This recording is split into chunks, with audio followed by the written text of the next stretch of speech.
क्या आपने कभी जल की भाषा सुनी है? क्या आपने कभी पानी के भीतर उतरकर उसके मौन संगीत को महसूस किया है? क्या कभी सोचा है कि जल केवल जीवन का साधन नहीं, बल्कि चेतना का गहरा द्वार भी है? आज मैं आपको एक ऐसे ध्यान में ले चलने वाला हूँ, जिसमें जल आपका गुरु बनेगा, आपका साधक भी बनेगा और स्वयं आपका ही दर्पण बनकर आपकी आत्मा को दिखाएगा। जल एक अद्भुत तत्व है। न ईसाई, न ताऊ, न यहूदी इसे केवल वस्तु मानते हैं। हर परंपरा ने इसे चेतना का रूप माना है। बाइबल में भी लिखा है, जीवन का जल। ताओ में कहा गया है, जल सबसे शक्तिशाली है, क्योंकि यह सबसे विनम्र है। यहूदी ध्यान में भी जल शुद्धि और ऊर्जा का प्रतीक है। जल का ध्यान केवल प्रकृति से जुड़ना नहीं, यह आत्मा से जुड़ना है। कल्पना कीजिए, आपके सामने एक शांत सरोवर है। सुबह के समय है, सूर्य की पहली किरणें उस जल पर पड़ रही है।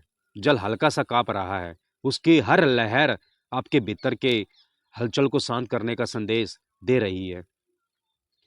अब आंखें बंद करिए, श्वास को धीमा कीजिए, धीरे धीरे श्वास भीतर खींचिए और वैसे ही श्वास भीतर जाइए। कल्पना कीजिए, आप उस शांत जल में प्रवेश कर रहे हैं।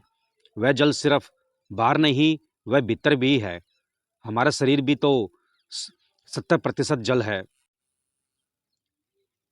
ताओ कहता है, जल कभी संघर्ष नहीं करता, फिर भी चट्टानों को तोड़ देता है। इस मौन ध्यान में भी आपको कुछ नहीं करना, केवल बहना है, केवल अनुभव करना है। सुनिए आपके भीतर बहती जीवन की नदी की आवाज।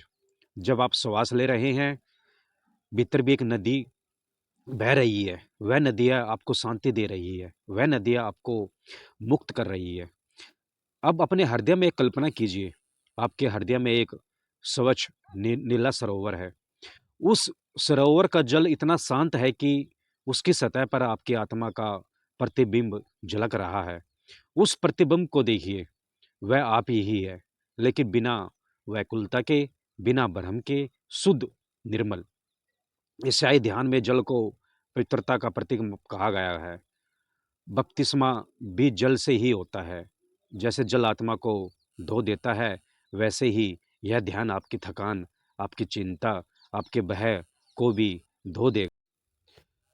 यहूदी साधना में कहा गया है, जल अनंत है, जैसे प्रभु की कृपा, बिना छोर, बिना सीमा।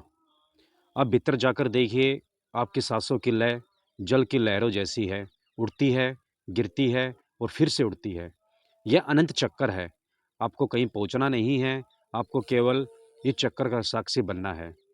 शरीर ढीला छोड़ दीजिए, जैसे कोई छोटी नाव जल में तैर रही हो, वैसे आपका मन उस ध्यान रूपी सरोवर में तैर रहा है। कोई प्रयास नहीं, कोई जोर जबरदस्ती नहीं। धीरे धीरे आप अनुभव करेंगे कि आपके भीतर की व्यग्रता घट रही है, आपकी घबराहट, बेचैनी सब पिघल रही है इस जल में। ताओ का गुरु लाओ त्सु कहता है, सबसे अधिक उपयोगी वही है जो खाली है। जल भी तो खाली होता है, इसलिए वह हर आकार ले सकता है। अब अपनी चेतना को खाली कर दीजिए, कोई विचार ना आने दे, केवल जल की शांति, उसकी शीतलता, उसकी निर्वता। सुनिए जल की ध्वनि, उसकी हर बूंद का स्पर्श। आपके भीतर का जल आपके रोम रोम को नया कर रहा है, जैसे भीतर कोई गंगा बह रही हो। आप कल्पना कीजिए, वर्षा हो रही है, निर्मल वर्षा। उसकी हर बूंद आपके शरीर पर गिर रही है। वह बूंदें न केवल आपके शरीर को शुद्ध कर रही है, बल्कि आपकी आत्मा को भी, आपकी पुरानी थकान घुल रही है, पुराने दुख बह रहे हैं। जल का ध्यान केवल मौन नहीं है, यह क्रिया भी है, शुद्धि भी है। अब उस समुद्र की कल्पना कीजिए, जिसमें हर धर्म, हर कल्पना की बूंदें मिल जाती है। वहीं समुद्र आपके भीतर भी है, आप भी वहीं जल है। न हिंदू, न मुसलमान, न ईसाई, केवल जल, केवल चेतना। इस मौन में आपके भीतर से शब्द फूटेंगे, शांति, प्रेम, क्षमा। जल की तरह आप भी देने वाले बनिए, आप भी प्रवाह बनिए।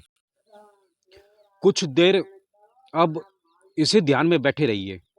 शांति आती जाती रहेगी, मन धीरे धीरे हल्का होता जाएगा, आपके भीतर एक नई ऊर्जा उठेगी। एक नई निर्मलता आप देखेंगे कि जल का ध्यान आपके मन की सारी गर्द साफ कर चुका है। जब भी थके, जब भी घबराए, ये जल ध्यान में लौट आना, यही आपकी शरण है, यही आपकी शांति है।